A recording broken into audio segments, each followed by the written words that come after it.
Go a speck further. Look at these people up here. 2, 4, 6, 8, 10, 12, 14 volunteers.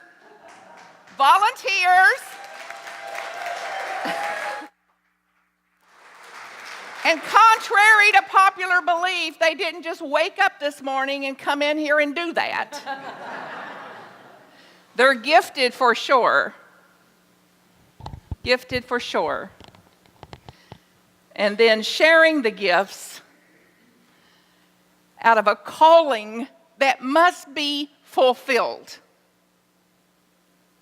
that won't rest, a holy discontent, to give back from the fullness of those gifts, to share in this specific way, in these specific musical talents. So thank you, and thank you, and thank you, and thank you, and thank you. And then while we're at it, like I get to be in a different Unity Church, primarily Unity Church, every single week. So I came here early today. And I cannot tell you that it's been one miracle after the other since I drove up on your property. One after the other. How beautiful it is, how well kept it is, how cared for it is. Look around, people. Look around. So you can see what I'm talking about. And how it's no little thing for you to have the care and the love and the highest of consciousness to take physical responsibility for this sanctuary and these grounds and this place that we get to come throughout the week and particularly on Sunday to remember who we are, to remember what we are, and whose we are. And to renew ourselves spiritually, to care for ourselves spiritually, than to go out into the world and to live that out as a new way of being. So specifically, you must have had 40 or 50 people here at an 8 o'clock service. Miracle. Miracle. And as I talk with the folks, they said, yeah, they've been doing this for 4 or 5 years. This is their thing. And they love doing that. And that's their service, and that's their vibe, and that's their place, and their sanctuary. But the fact that that's still going, sustainable, nobody was running around all skitsy, like, oh, where's everybody at, and what are we going to do, and did you do this, and did you do that? None of it. None of it. And just so you know, your senior minister wasn't here. Miracle. Miracle, miracle, miracle. And then this functioning staff and bookstore and administrator and youth department and a hospitality team lead carrying food in out of her car 3 or 4 trips and out of the car so we can feast today. And then a teenager wagging her tail running up to me here early. Miracle.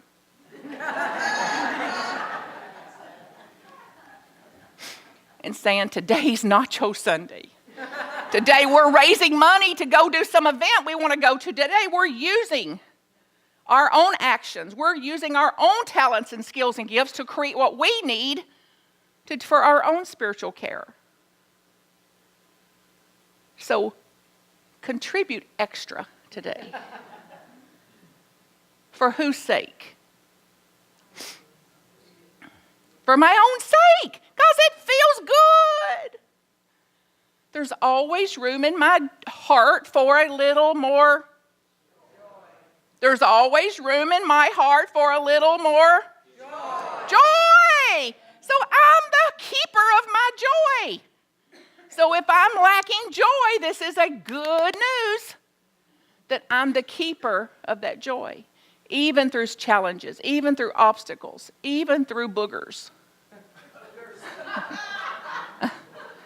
Anybody relate?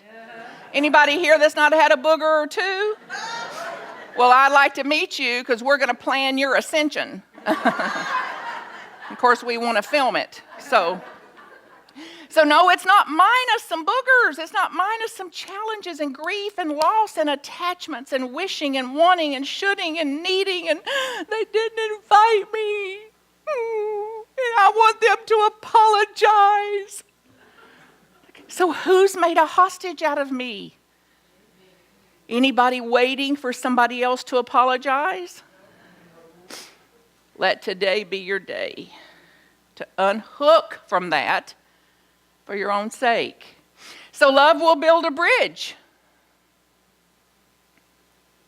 Is it time? So look at somebody by you and say, you know, it is time. It actually is time. It actually is time.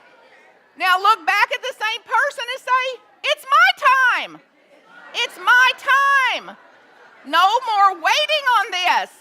So now they may take their grievances all the way to the grave. So whose business is that?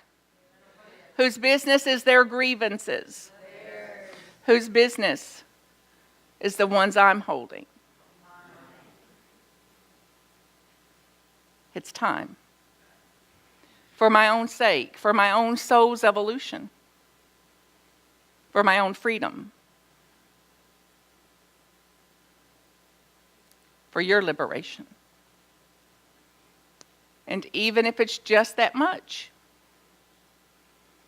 So if 90% of your forgiveness work is done, way to go. Miracle. 1%, 10%, whatever's left is where 100% of your pain is.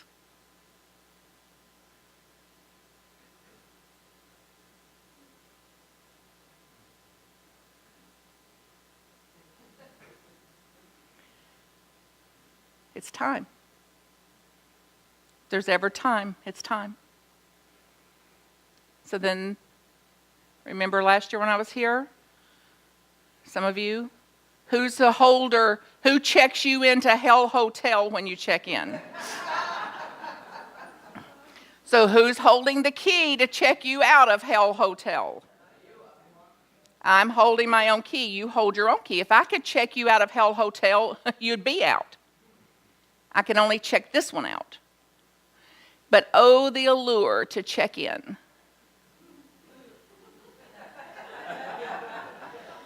Did you see the way she looked at me?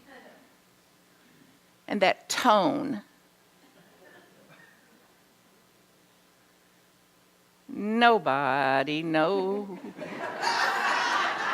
the troubles I see. Oh, the allure. So lead me not into the error thinking of the mind. Lead me not into that old, archaic, animalistic thinking. Deliver me.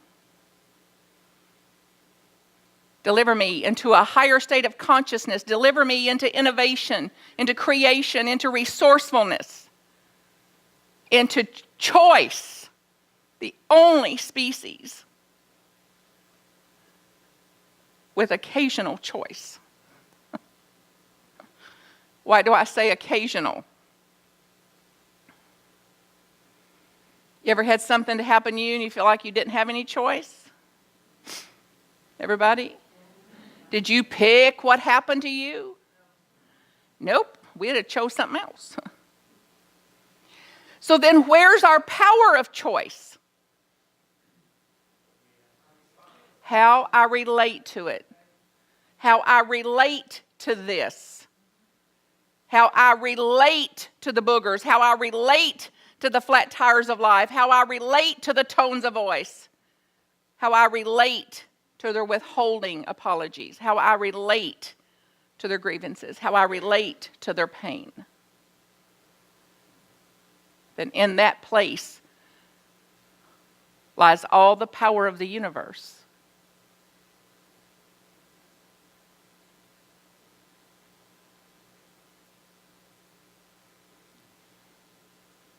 Yeah, but.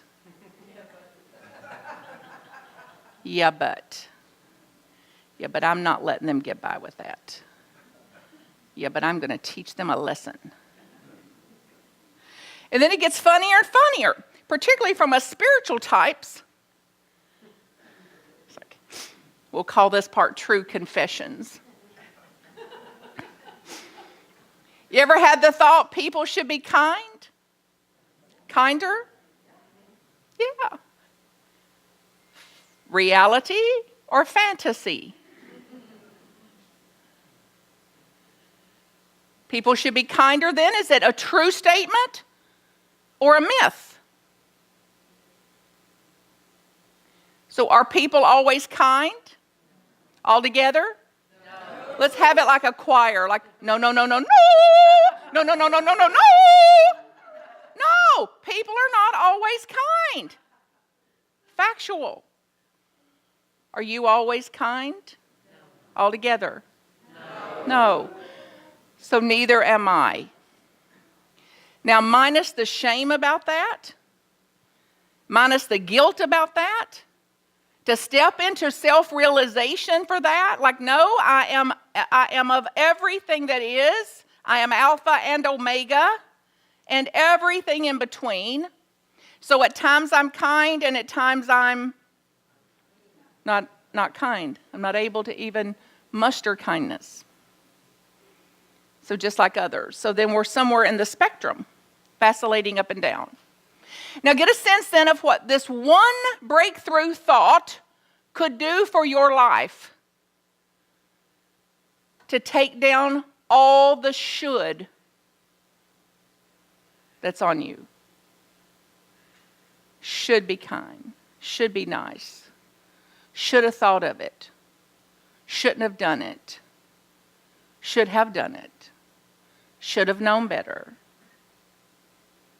So if all that should came down today, get a sense of what that would feel like in your body, to be free of the should, to know that should is a false notion, that all shoulds oppose reality. I don't have to like it. I sure don't have to love it. And I no longer have to be a hostage to it either. And herein lies a closer possibility for joy and a closer possibility of peace. So then people are kind and they're unkind. People will respect me and people will agree and where's the problem?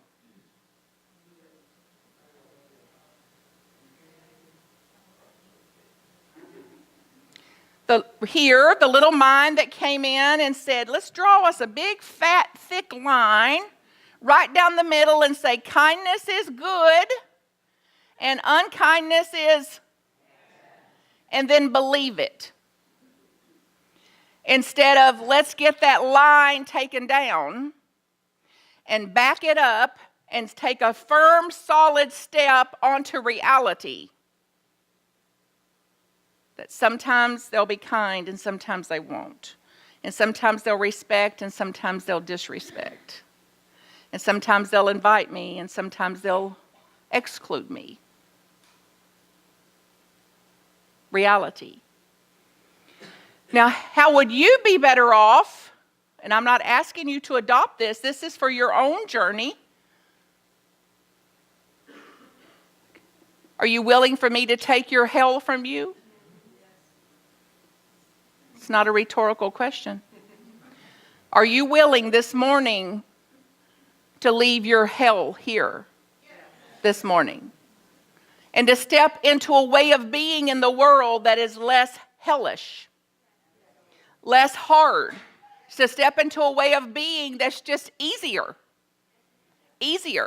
And it will be counterintuitive because of how long, over 2,000 recorded years, we've been running this myth. That we've been under the spell of this shoulds. And innocently adapted to that, took it on, without knowing that it was false. Until we've suffered just enough Have you suffered just enough to say, hey, there's one thing I can do, and that's to take these shoulds down. And you've heard it. Every master teacher says it. Every Course Miracles says it. 12-step says it. Don't on yourself. Should. Don't should on yourself.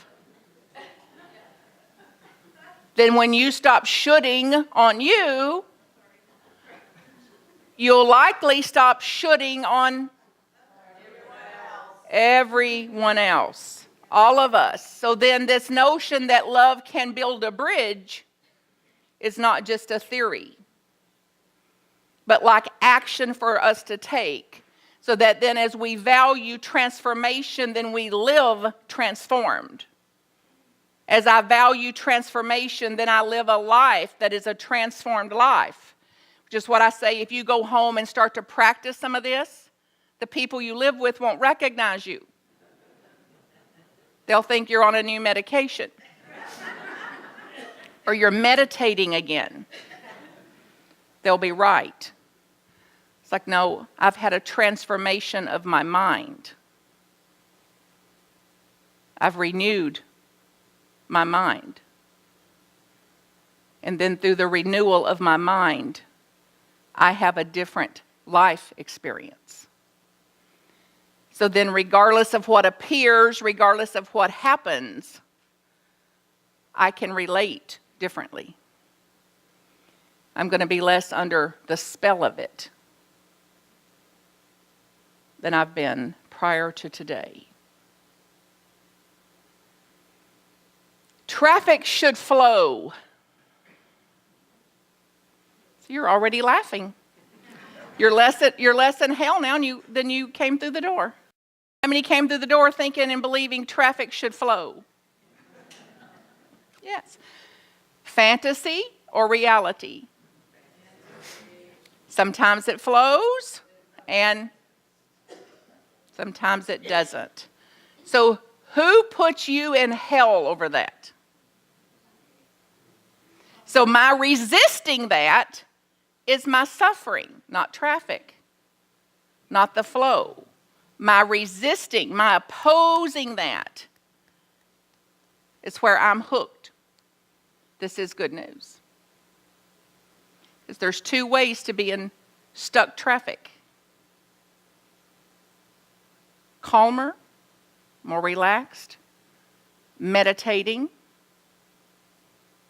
or jacked up, irritated, and frustrated.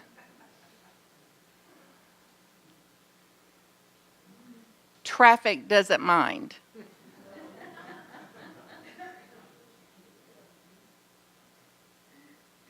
So who holds your power? Tell somebody by you, hey, I hold my own power. I hold my power for this. I hold my power for this. Now, see if you can say this and believe it. Peace is the power. Peace is the power.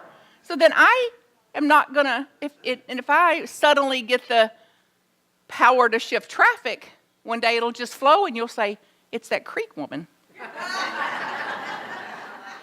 Until then, back here at the ranch, traffic will flow and not flow according to its own evolution. Peace, however, is an option. So then my power and the life I'm creating for myself then is contingent on how I relate to this. Let's do one more. Children should listen to their parents. Now, those that laughed are actually parents. Those that didn't laugh are like, well, yeah. And believe me, if they were my children, they'd be listening to me. This is from people who don't have any. Because they've not been around the mulberry bush on this. So children should listen to their parents, fantasy or reality? Fantasy. All together? Fantasy. Now let's make a little choir out of this. Fantasy, fantasy, fantasy. So then after today, when you have the thought, he should listen to me, you may have an equal immediate response of fantasy, fantasy. It's like, come out of your spell. Now, who would you be in that situation believing your children should listen, and they're not, and they don't? Who would you be in that situation if you simply weren't under the spell that they should listen? Who would you be in the same situation if you simply didn't believe the thought that was coming to you? Who would you be? Happier? Answer it out loud. More peaceful? More joyful? Calmer? So you may be a teacher for them instead. A teacher instead of a preacher. Preachers don't last long.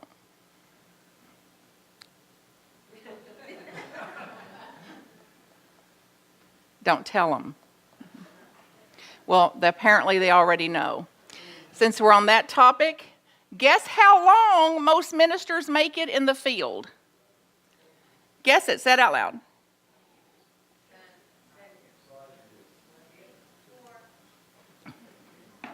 In all denominations across the profession, less than 5 years. For a variety of reasons, including preaching, including expecting you to do what they're not doing, and then the fact that they're human and they're the last to know. We're human too. Have you noticed? You've got a human being here too. Have you noticed that? She puts her pants on just like you, one leg at a time. That she's doing her own work. She's here fulfilling her own calling, a mighty one. She's in her own holy discontent. Can you come up, honey? So, is she doing a good job mentoring you? Mentoring you? Has she tormented any of you? Ever tormented you? Yes. Yes. The choir and the staff are all applauding. Yes. Yes. And if she hasn't tormented you, it's not your turn. Yeah.